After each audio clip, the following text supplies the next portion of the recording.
guys, how's it going? So, you guys ready for yo-yo history?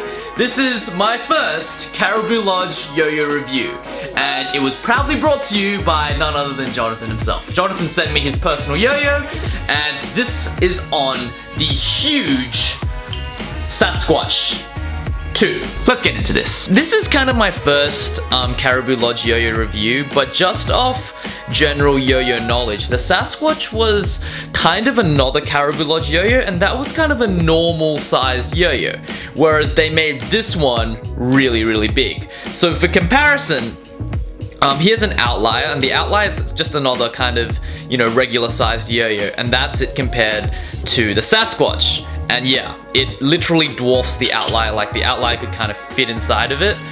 This thing is closer to an off-string yo-yo.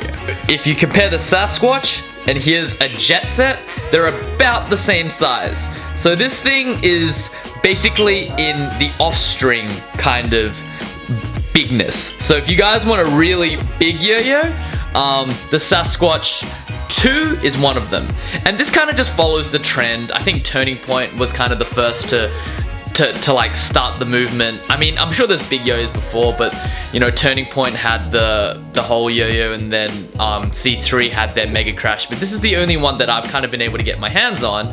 So yeah, so let's kind of, considering it's such an extreme yo-yo, let's kind of just dig into the specs a little bit deeper. This thing has a diameter of 71.4 millimeters, which is huge. Normal yo-yos are around like 56, 57, this is 71, so adding an extra almost 20 millimeters to the diameter. In terms of width, it's got a pretty, you know, pretty wide width, so it's 47, which isn't too crazy, I suppose. As far as yo-yo ratios go, this is a pretty narrow yo-yo considering its diameter. So like, put it in perspective, you know, a normal yo-yo would have around, you know, 42, 43, maybe if it was really around 44. But this has a width of 47.6, so it's wider than normal, but in relation to its diameter, not particularly. Weight, this is kind of where it gets crazy, 78.9 grams. So that's quite a heavy yo-yo. Most yo-yos these days are about 64 grams, so the fact that this thing's 78, almost 79 grams, kind of just says that's where all the extra weight is going. And just, you know, the stuff, that construction that's unique to this yo-yo, we've got a center track bearing in there like so, just the generic one. The snow tires, the silicone response system that is unique to Caribou Lodge yo-yos. And this is an interesting point actually. Despite the axle hub protruding out, I expected this yo-yo to have quite a long axle, but in my hands, I'm guessing this is literally just an 8mm axle, so a standard sized axle, and that just means I think that the wall there is just really, really thin, so they just needed a protruding kind of axle hub to really kind of literally tie the yo-yo together. So yeah, that's kind of the hardware that's associated with the Sasquatch 2. So, how does it play? Alright. On first throw, and again, I've had this yo-yo for a bit, so on first throw, this yo-yo has a lot of kickback. Now, kickback is kind of difficult to explain, but it happens when it's a phenomenon that you kind of have to experience to really understand. But when I throw this yo-yo, it's almost as if the yo-yo lags at a spot for about a second longer than it should, and when I throw it out. It's a common thing that happens among yo-yos that have weird weight distributions or weird gap widths or stuff like that. And usually it happens with yo-yos that are larger than usual. So it's just got this little bit of a lag when you throw it down. And that's the first thing that really kind of hits you. And to be honest, kickback isn't really fun. It's a very jarring thing to kind of experience. So I'm not particularly a fan of this, but I think that that's something that just comes along with this whole big yo-yo trend that we've been seeing, which is practically over now, I feel.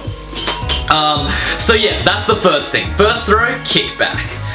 In terms of smoothness, yeah, this yo is pretty smooth. It's like dead smooth, nothing really to complain with that. And I think that's kind of partially due to the narrow, the narrow kind of shape in relation to its diameter.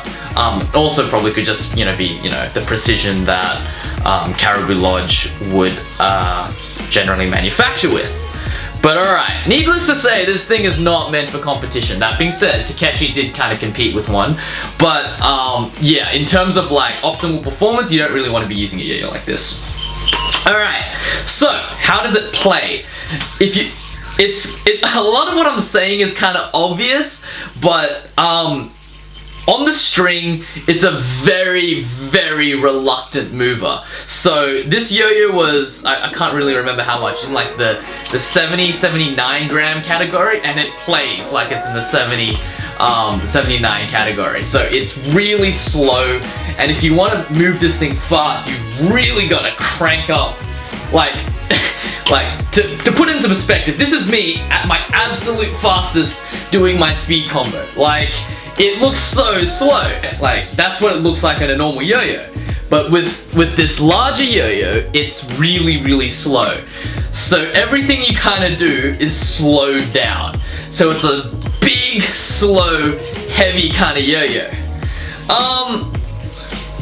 So that's kind of my initial thoughts on it. So I had some time to play with it, kind of test it out and everything. So in terms of catchability, you'd expect the yo-yo itself to be pretty catchable, which it is to a certain extent, but not as catchable as you might think.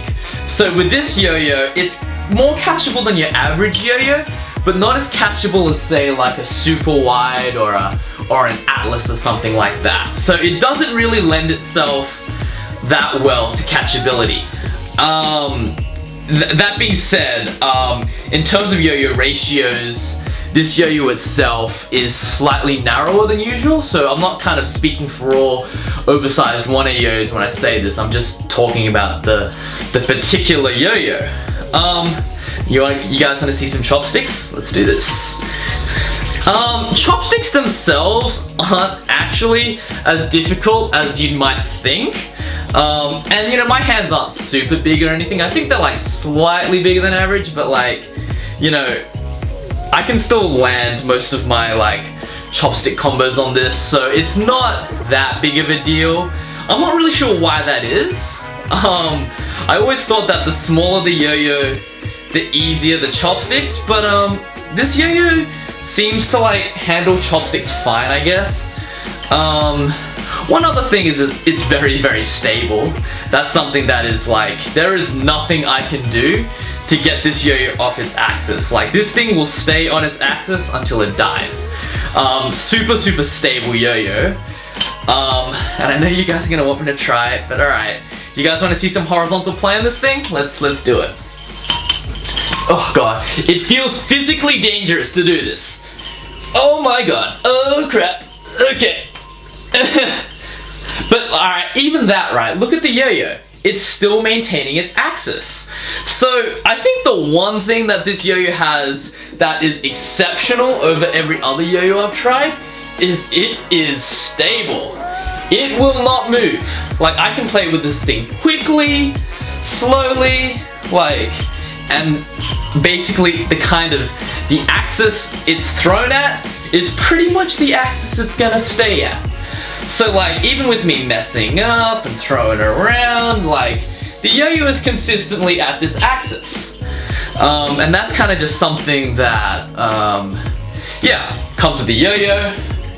So, in terms of how this yo-yo plays, I'd love to say that it's a very fun yo-yo, but to be honest with you, this thing's a chore to play with. It's so big that yeah, I mean, I guess it's kind of funny to see people pull off their tricks and stuff with it, and it kind of has that fun factor, and I guess people who are professional yo-yo performers would like to use something like this because it's so big and eye-catching, but for your everyday personal kind of play, this thing's really annoying to play with. It's very I understand the novelty, but this thing just I don't really like yo-yos that are reluctant movers, and this thing is a hell of a reluctant mover. in order to play quickly, I need to like crank this thing out, almost to the point where like my strings are stretching. Like just playing with this yo-yo for like I don't know, the 5 or so minutes that I've been talking to you guys, my string has been stretched out like at least like a couple of centimeters. So this thing is definitely something that I would say is an acquired taste. You love it or hate it, and I'm not particularly a big fan, but hey, that's my kind of take on the Sasquatch. And a few of these comments are kind of general to the big yo-yo thing as well, so yeah, that's kind of my thoughts on the matter. But yeah, if you're into the whole big yo-yo thing, definitely try it, pick one up. It's something you've kind of got to try, but would I personally buy something like this knowing what it plays like? Probably not. So yeah, those are my thoughts on the Caribou Lodge Sasquatch. Any comments, questions, criticisms, post them down below, and I'll see you guys next time.